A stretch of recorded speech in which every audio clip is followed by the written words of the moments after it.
Welcome to the Anthro to UX podcast, where you will learn how to break into UX with an anthropology degree. Through conversations with leading anthropologists working in user experience, you will learn firsthand how others made the transition, what they learned along the way, and what they would do differently. We will be discussing what it means to do UX research from a practical perspective and what you need to do to prepare a resume and portfolio. I'm your host, Matt Artz, a business anthropologist specializing in design anthropology and working at the intersection of product management, user experience, and business strategy. Let's get started. Hi, everyone. Welcome back. I'm here today with Gigi Taylor. Gigi is a qualitative UX researcher at Indeed, previously the founding principal of Luminosity Research. She has a PhD in advertising from the University of Texas at Austin, and then a master's in applied anthropology from UNT, which is also where I went, and we were in the same cohort. So, Gigi, it's a pleasure to have you on. Would you mind telling everybody how you came into anthropology? Sure. Well, first of all, thank you for inviting me to your podcast. It is really an honor, and thank you. Thank you for that.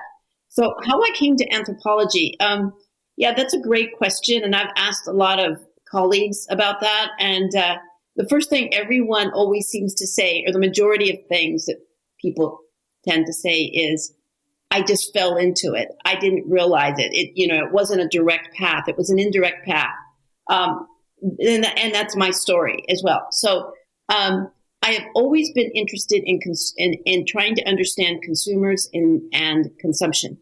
And one of the things we see consumer and consumption is in advertising. So I was always fascinated with advertising as a form of communication and a kind of either a reflection of culture or something that defines culture. Anyway, so that led me to advertising at University of Texas, a master's, and then I continued on in a PhD program. So there's only one place you can get a PhD in advertising, and that's at the University of Texas, which is good and bad. Advertising can be found either in a mass comm department or it can be embedded in marketing. So essentially a PhD in advertising and the flavor that I gave it was a PhD in consumer behavior or consumer psychology. So it was very much of a psychological frame. I didn't think I wanted to teach right away. I wanted to work in advertising. So I started working as an account planner at Hal Riney in San Francisco. So account planning is the strategy, the research strategy position within an ad agency. Those are the folks who do the research that then goes into the creative brief that then drives the creatives to do art direction and copywriting for a particular ad campaign. So I've always been about research, and I've always been about understanding consumers. So I was at Hal Riney. We had hired two anthropologists to do some creative briefing for us, and that was Patty Sunderland and Rita Denny. I didn't know them at that time. I didn't really know anything about anthropology or who anybody was within the field. But I can remember very well that they presented, I can't remember the exact client who it was, but what I remember is that my mind was totally blown away because they were still talking about consumers and consumption and branding, but they were using a completely different frame. Because up to that point, I had been studying consumers and consumptions from a psychological frame. So that means attitude and behavior, information processing, decision-making, personality, attitude, that sort of thing. But they presented consumption through a completely different lens that I had never heard of.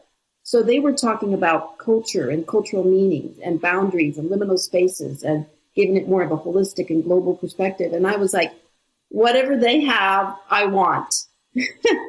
And especially when the application of this research was for creative, was to understand the insight from the consumer that would drive creative strategy, which was really what we really needed was wonderful, thick storytelling that would inspire creatives. So from an advertising application, anthropology was a natural fit. So that was my first introduction. When I left Hal Riney, I started freelancing for Patty and Rita's company, Practica, and eventually I became a partner. And it was in that experience working with them that I learned the practice of anthropology or ethnography. not necessarily the theory. And I felt like in order to become an anthropologist, I needed theory and also the community. So I discovered this fabulous program, University of North Texas, and it was remote before we even were thinking of remote. And I was asked, and I couldn't move to Denton. So that's when I started the master's in anthropology, and that's where I met you, Matt. So that's the story. Well, thanks for sharing. Obviously, falling in with Patty and Rita is a nice opportunity to have at that early stage of your sort of journey. I'd like to go back to your role in account planning just for a second, because, on the show, I've never had the opportunity to talk to anybody, I guess, really in that space, especially on this particular podcast. So you explained sort of the frame that you were coming at account planning, previous to working with Rita and Patty. So I'd be curious to know a little bit about how did you bring those two frames together? Like, obviously you can't just throw out the old because everybody else around you is still working from that perspective. So, I guess as an individual or as an organization, how did you really, find some synergy between those? Right. Well, and what I'm going to talk about, the psychology of consumption versus the anthropology of consumption, or consumer anthropology versus consumer psychology. Again, Patty and Rita wrote a fabulous article. It was like Psychology versus Anthropology. It was a 2003 article that really kind of breaks that down. But from my experience, kind of echoing what they wrote in that article, and then from my experience, business folks are very much schooled in the psychology of advertising, or psychology of consumers, because of how advertising and marketing is taught in the business school. Professors in the business school come from a consumer psychology tradition. Of course, there are a few anthropologists who work in business schools, but really the dominant frame is psychology. So then when these folks graduate and become account executives, in agencies or product managers in corporations, it is that psychological frame that they bring into it. So you're kind of working a little bit against the norm, and it's kind of tricky. Also, the other dominant research paradigm is a quantitative paradigm, and psychology kind of lends itself. It's easier to have all those constructs become quantitative constructs that are measured. So it just lends itself. It's a smoother kind of transition. So how does one introduce a different frame? Well, one way is to hire. So I work for Indeed now, but at the time it was Hal Riney. Hal Riney hired two anthropologists to come in, and we hired them specifically to give us that different perspective, that different approach, that different thinking. So certainly hiring consultants to come in, and then you kind of get a flavor of anthropology without buying it or without actually hiring someone to do that. And in terms of how well it landed, we were then forever hiring anthropologists and hiring Patty and Rita's company, because it fits so nicely the creative teams that were not so much schooled in consumer psychology fundamentals. They were more schooled in communication and storytelling. For those people who were essentially our stakeholders for this research, they absolutely adored and loved all the anthropological framing. And because of that, the strategy and the end creative product was so much stronger. So we just continue to hire anthropologists. So I think if you just have one example of what anthropology can do, then that's the piece that then is able to bring in more anthropological thinking into an organization. Thanks. And so I have two follow-up questions based on what you just said. I guess first, and I'll do them one at a time. Could you just speak about, you were talking about how, the storytelling aspect of the work that Rita and Patty were doing really lended itself to the creatives because of, the mindset the training mindset that they had. So could you just elaborate for everybody who particularly on this podcast may have never seen a creative brief, I mean, what does that really look like in practice? Is Sure. that... Sure. Yeah. So briefly, the way an advertising agency works, there are the creative teams, art director and copywriter. Often we work in pairs, and they are the ones that actually produce the creative. But they need direction on that. And the number one, the primary document that they use to give them direction is this document called the creative brief. It can it's usually 1 page, but it can go up to 3 pages. And it's also a verb. So it's the creative briefing. And that's like a 1-day event where the researchers or account planners, the strategists, really try to help those creative teams understand the consumer, like life in the day of the consumer, to build empathy, to know the lived experience, and to understand what are the cultural life of those consumers, and what is the thing that drives them, or their values, or their emotions. So that creative brief is something that is, in advertising, we train how to write that, and there's different forms of it, but it is the one document that teams will use to drive the creative strategy. So on it, there's sections like, who are we talking to? Why do we want to talk to them? What do they believe now? What we want them to believe, and then why. And those are often the documents on a creative brief. Got it. Thanks. And so I also have a follow-up on that, but I'll go back to my original second question. So I'm curious, the first time you hired Rita and Patty, somebody in the organization had to know anthropology existed, and advocated for doing so. And so I'm wondering, for anybody who, maybe you could share how that came to be. And where I'm going with this is maybe there are anthropologists who are working in organizations today who don't really get to say we should take an anthropological approach. And so could you explain how that maybe came to be, and maybe with the hope that it will give them some guidance on how they could sell it in their organizations? Yes. So we were doing a research study to try to understand how anthropology becomes a practice in organizations, how that first happens. Based on, a couple of lived experiences, it is really that one person who has either taken one class, or has an undergrad or a master's or a PhD, or maybe has had some exposure to anthropological research in a previous organization. But it takes just one person who has agency, who can offer recommendations on vendors or hiring, to say, I know what anthropology can do. Let me bring somebody in to show you. So yes, there was a manager at Hal Riney whose undergraduate was anthropology. And so she was trying to do anthropological research that she would then use to inform that creative brief for the creative teams. And I currently work at Indeed now, and I know I am forever grateful to a manager at Indeed who also had an undergrad in anthropology.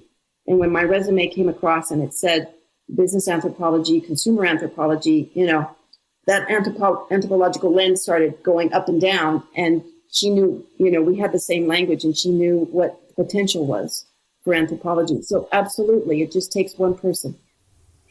So since you brought up Indeed again, let's pivot there. And I want to come back to a question on the creative brief and almost how that could relate to UX. But just before we get to that point, you want to maybe just elaborate on what you just said and how you sort of came into Indeed? Right. So I believe that so much of what we do is within community. And so community is very, very important to me. So that's why this podcast is important. And that's why, we've connected. So it's building community.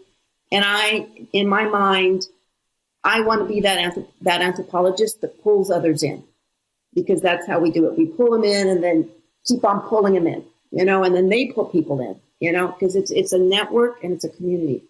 So I was at Epic, which is a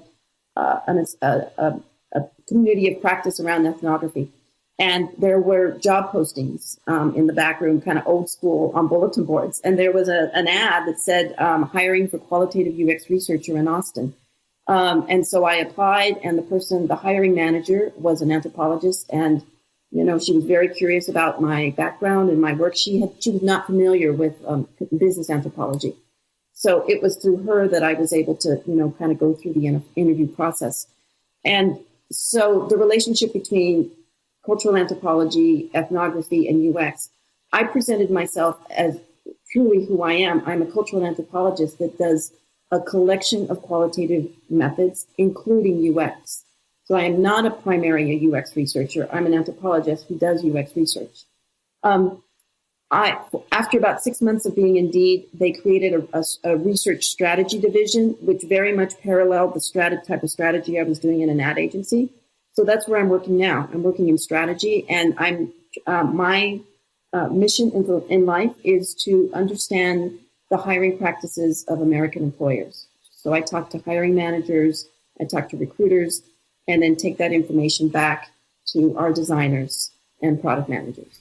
Thanks. And so that brings up a point, which is, UX is almost becoming a little bit of an umbrella term that, like say the work you're doing is certainly not usability research on an interface, or the work that Jay Hasbrook is doing, right, in his sort of pathfinding role. So it's really kind of, right now we're using it to cover, a broad swath of types of research that's happening in organizations, with strategy being a big component of it. So seeing as you don't, work in the, in what most people probably think of as UX, involving some kind of digital interface, would you just elaborate on, what exactly you're doing and sort of what's expected of you, if you will?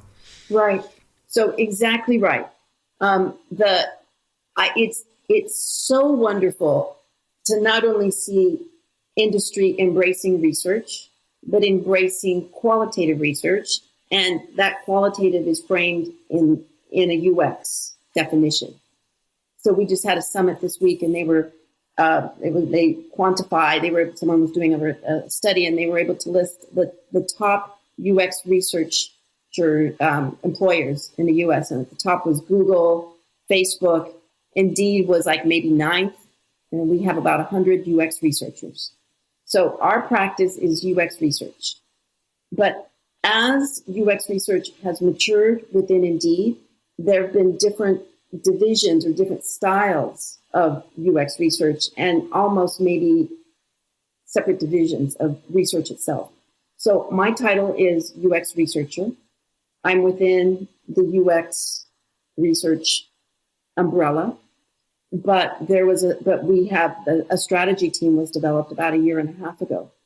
And so on the strategy team, we call ourselves the Island of Misfits. We're misfits on the Island of Misfits. And I personally see myself as a misfit on the Island of Misfits myself, because my colleagues in strategy are surveyors, quant. They do a lot of survey work and quant analysis. There's some mixed methods folks who do both quant and qual.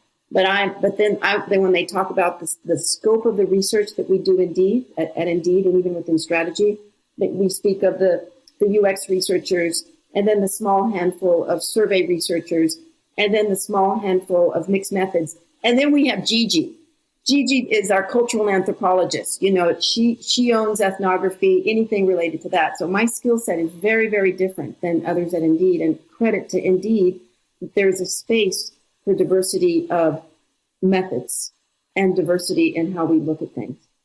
And so my job, while my colleagues are often given small portions of the UX experience, my job is to look at holistically, in the most global possible way, of how U.S. organizations hire, and then to develop a segmentation strategy from which the user experience will build on. So I feel very fortunate, because in a way it combines my advertising background and my anthropological background. So I'll bring them back in my one of my previous questions that I didn't get to. I'm wondering, how does the idea of the creative brief almost fit into what you do today as, as an artifact, quote unquote, right? Because, you see personas and you see jobs to be done, and there's all these sort of things we produce, these documents we produce. So do you use anything from your earlier days that you're bringing in? Yeah, well, yeah. So it's certainly strategy. It's all about strategy. But the deliverable, using the language, of course, the deliverable or the objective of a creative brief is the creative content, the ad campaign, the digital campaign, the radio campaign. It's that is the end goal. That it's to inform, help the creatives develop that great content. I am now. I'm as a lot of organizations are. It's kind of siloed, and so I am now not based in branding or marketing, but I'm based in product. So my end goal of my readouts or my decks or my research is to inform the user experience. So it's a little different. So it's to understand the user experience. So then that kind of goes into when an employer goes on Indeed, based on my research and kind of the signals that we were able to identify, what is the kind of experience that they're going to have based on who they are? So it's a matter of, my job is to understand how organizations are different and then identify those signals that would inform a different experience. It's sort of like if you're doing your taxes, depending if you're a first-time person of using taxes or you're very, very experienced, you answer a couple questions and you go on the tax software and you have a different experience based on your background. It's kind of like that. Got it. And so I'm just going to go back to that for a second, because I hear you in that the outputs appear very different, but they're actually both creative products in the end. They are. Right? They really are. And I guess I'm wondering, in UX, do we do a good enough job all the time of conveying the sort of stories and whys to the creatives that are producing the designs? Yes, it's very different because, and it's interesting that you're asking this, because I really haven't tapped into what I used to do in advertising. So much about advertising is about the emotionality and the feeling that you get, and kind of how you want people to experience that at sort of on a physical, emotional level. Whereas where I am now, and because the frame is UX, it's very pragmatic and behavior based, and jobs to be done. What do you want to get done? What is the path? What is the user journey? And the closest that we might get to any emotionality might be the old pain point, and then, or places where you can create delight. But that's not where product and brand folks live. It makes them slightly uncomfortable, I think. Yeah, and and so I agree with everything you just said, and the result of all of that is that whether delight is the right word, and there's people who debate that. There are many products that are very effective at converting and doing what they're supposed to do. There are few that I find delightful, right? And so they work from an economic perspective quite well. There's not many that I would go around and say, I love this product, you should try it. Like I could probably count them on a hand. Yeah, that's right. And the other piece, advertising is very much a persuasive medium. I mean, the whole point of advertising was it was a psychological frame to change attitude or to change meaning, but it was persuasive. It was to change. Whereas when we are creating a website, a tool to hire, we're not really trying to change people's opinion. We're maybe trying to change their behavior so they will use our tool. But at where I am based, which is at the product level, we're not necessarily trying to change people's attitude. We do want people to think of our product as a kind of a global holistic solution. But moreover, we're really trying to help them get work done. Mm-hmm. Slightly different. Yeah. Go ahead. So I understand that you're informing the product through this research, but obviously strategy has other, UX researchers who are doing strategy. There's also an opportunity to go beyond informing really the current product, right? And to really inform ultimately the future direction of an organization, yes, whether it be products or services. Yes. Do you get to dabble in that at all? Yes. Within strategy, we have a team that is looking at that is very much helping the strategy team to try to understand where are the holes, where are the possible areas that opportunities. So yes, absolutely. And my work does inform that. I did a study on, and this is the kind of,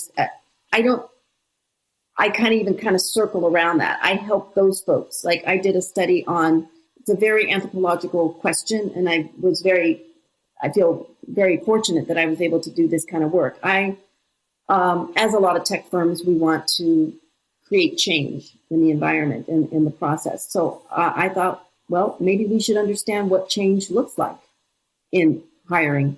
So that was my question. I've looked at change from different points of view, and then that sort of informs our strategy for, product development. Got it. So, and I appreciate the likelihood of you being able to talk about any of those details is, given where you work, is just not possible. So I'm not going to go deeper on that. But do you have any, just sort of pulling back from the details of Indeed, given that you've spent so much time in strategy, granted in different fields with ultimately different deliverables, do you have any perspective about what younger researchers should be doing to position themselves to be in more strategic roles? Right. This is something I think is really important for undergrad education, of course, master's and beyond. Master's certainly in applied, but sort of cross-training.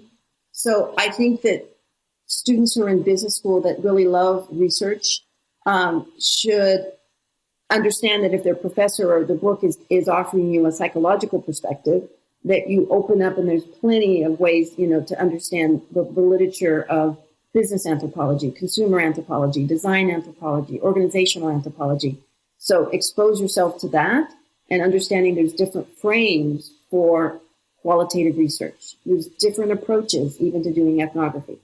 So that's the first thing there. Those business students are well versed in deliverables and what is the nature of strategy. On the other side, I think that anthropology students, undergrad and masters, should take some classes in business so that they, and especially in marketing, so they understand what are the 4 P's of marketing. How does marketing fit in with product design?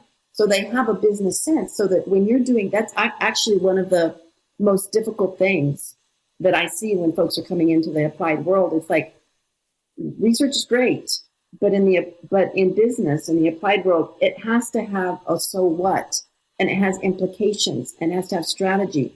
And the last slide should be how might we, with some real specific design implications based on the research. So you can learn that, of course, when you get in, and when we, in terms of hiring, you can train for that. You can, somebody that's quick and sharp, you can train for that. But goodness, if you can take some business as an undergrad so that it comes together, I think that's really important. Yeah, thanks. And I'm curious there, did you have any trouble pivoting from making recommendations in advertising to product? Yeah. So I felt like, so my anthropological training helps me in life, just in general in life, because when I landed on Indeed, it felt like I landed on an island and everybody was talking in English, but I couldn't understand that everything was different. The culture, the values, the words. It was like, what? It was like, wait, I've been around, but why is this so new and different? And it was because now I'm in product, and far away in another island, there's the branding and product people over there, the branding and marketing people. And sometimes we're in a meeting together, and I have really, because I feel like they are my original siblings, that's my home, my advertising is, I call it my family of origin, my professional family of origin. And I know people in the community, in the advertising community here in Austin. So there's lots of folks at Indeed that have come from GSD&M. And I'm like, ahoy! And the beauty of it, they might not be aware of the segmentation that we're doing. And they're like, Gigi, send us your segmentation. And so making those personal connections that break down silos. It was fascinating to me how product can be created with the absence of any attention to branding. Yeah, and in organizations, you often do find such things siloed. So, given that you've had experience in both, there's also an opportunity there for being the culture broker and sort of bring people together. So, any thoughts on that? Yeah, so I think that another piece of being an anthropologist in an organization is not just the research you do, not just the, how might we, recommendations for design, et cetera, but it is how well your research has impact, or how much agency you can, how strong is your agency in order for you to make change. Everybody's doing research. Everybody has small bandwidth. So much of the skill set of being an anthropologist is basically selling your research and getting it out there. And that comes with, there's kind of process to how you do it from the very beginning, where you get stakeholders involved and they get involved in the process. And, it's kind of this whole methodology of being a change maker for your research, not at the very last slide, but at the very beginning when you are writing your proposal. So part of that is seeking out stakeholders. I've done that, where my segmentation research includes stakeholders from branding and product marketing. So building individual relationships. Unfortunately, it's nice because oddly now with remote work, we can set up meetings even if people are not in the same building. So that's actually been a very good thing. So in terms of bringing people together, you've also done a fair amount of work in the anthropology community to bring some visibility to it. Like you said, you're trying to pull people in. So one of those, events that I'm thinking of, it was at South by Southwest a few years ago now, maybe 3 years ago, where you sold out the room twice. For those who maybe weren't aware that happened or what you spoke about, would you mind just sharing with everybody? Yes.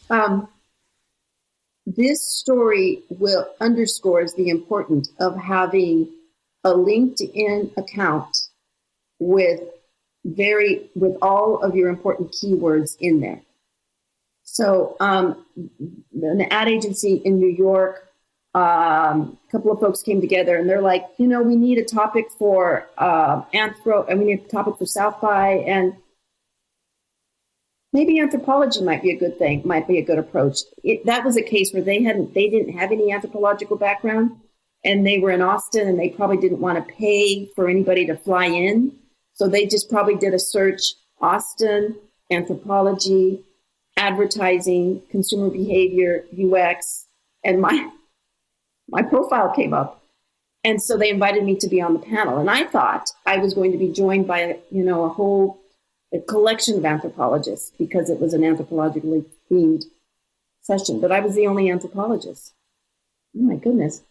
The beauty of this panel is that it was a forum. For me, I was the messenger to explain to this crowd of South by attendees what is anthropology. One of the reasons it did so well is that there were a couple big name marketing people on the panel, and then also a blogger picked it up and wrote it on his blog, and an Ad Age picked it up, or Ad Week, and so it got a lot of buzz. So it was very buzzy, And as South by likes to do, they like to build fear of missing out. That's just part of the strategy. So there was this buzz and it just crazy, crazy, crazy. And so, yeah, we were one of the sessions that required 2 huge ballrooms, jam-packed. I just thought it was, it showed that there is a hunger from the marketing, business community, research community, to understand what anthropology can contribute. There's a real hunger for that. It's now. The moment is now.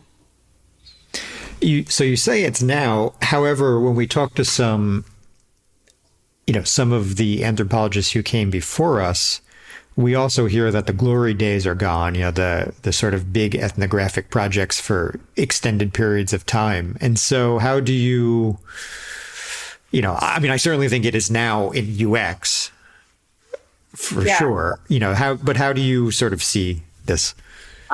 You're right. Those, I was on 2 sides of those glory days of, large ethnographic projects, one as a client and another as a partner or vendor, so to speak. These huge studies, 15 ethnographies across the country, huge deck, including, video edits, large budgets, maybe about a 2-month turnaround time. So very fast, but there it is. And then you do your project and move on. And large companies and organizations were hiring anthropologists to do this kind of work. I don't see that happening from my vantage point now, because there's so many other tools and less expensive tools to get at that consumer understanding. So it's a little different now. It doesn't come with these vendors. I don't think it's the heyday is in the vendors hiring research partners or, outside firms. I think it's in hiring anthropologists internally. That's where I think it is, because every day I hear more anthropologists joining Indeed. Now that's tricky, because when you get into an organization, it was similar to me, you were not hired as in the anthropology department. Your title does not say cultural anthropologist. Your title says UX research. And you are embedded in a frame where it's still kind of a psychological UX, with like a lot of the folks have psychology backgrounds. But I don't know. It seems like tech is and UX has provided opportunities for anthropologists to be hired internally in organizations. And I think that's where kind of the growth happens. And then kind of like what I'm trying to show is, here's an example of anthropological style thinking. And this is what anthropologists can add. So I think the growth is internal. Yeah, and I would agree with you for sure. Now, being internal also means that the timeline from the glory days has been compressed really significantly. So was that a challenge for you, considering you had that previous experience and really needed to tighten that? Yeah. So, yeah, we also just had a summit, and there's a new kind of type of practice in organizations called rapid research. When we're talking rapid research, you do the research on Monday and you do the readout on Friday. Now, not everyone does that, but it's a particular group of folks that they are just, they're the sprinters, and they do rapid research. When I was, as a consultant, there would be times when my client, I'd do the research and they'd say, give me a top line by Monday. And I was in the field on Friday and I had the weekend to do a top line. So I'm familiar with that level of fast pace. And it is what it is. It's a very, very high level. So everything is faster. And I've had to kind of change my practice because internally it is pretty fast. So I've had to kind of change my practice so that I can kind of deliver on the time scale that is needed. That said, I think it really helps to have managers that go in between yourself and product managers, like research managers, to say slow down a little bit. We need time to be able to do our analysis.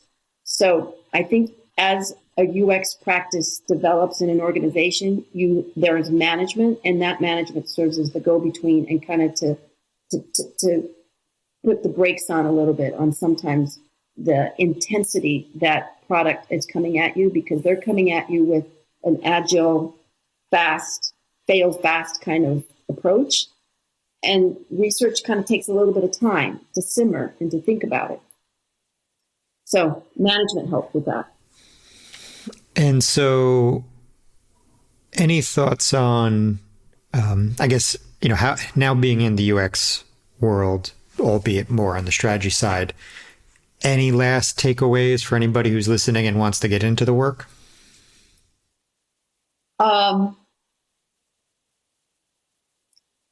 Well, so UX research is, I think there's this, I know Indeed is hiring. I know a lot of organizations are hiring. If you want to, it's kind of sounds so basic and so fundamental. But if you want to be a UX researcher, then you need to have some sort of UX experience in some form on your resume. So that means getting an experience in a classroom, and every project in the classroom can be something that you have experience with and you could put on your resume and can be part of your portfolio when you present your work. So I've been in many a presentation where class projects are part of the presentation, are part of the portfolio. So you need to have that experience, class, some sort of work experience, something on your resume. As far as getting into UX strategy or more strategy, at least from my experience, it helps that you kind of get in and then look around, and then in time, you can kind of maneuver yourself into spots that are more strategic if that's a place that's available. So I think the first thing is just to get into your first UX experience. And sometimes I've talked to folks and it's like, I don't have any experience doing this. Well, there's lots of courses, there's lots of stuff online, and moreover, find a good website with a nonprofit, approach them, and do a project on your own and create your own case study that you've done. Yeah, I'll just reframe that and say, find a bad website. There you go. Find a bad website for a good organization. Yeah. Good way to put it. You can offer your expertise, and in return for your work, you get their approval to tell the story, tell the research story. And the meaning behind, I guess, my joke is it's actually much easier to show improvement on a bad site than on a good one. By all means. Yeah, the worse, the better. So you can have that slide that can show before and after, and then you can have that video clip of somebody saying this is the worst thing ever to this is the best thing ever. So yeah. And there's plenty of bad websites out there. For sure. So, similar question, but just last thing, given your interest. So like South by Southwest and like your comment of trying to pull people in, you're interested in building the sort of brand of anthropology. So any, just any thoughts on what we can continue to do to make it more visible to people outside of anthropology?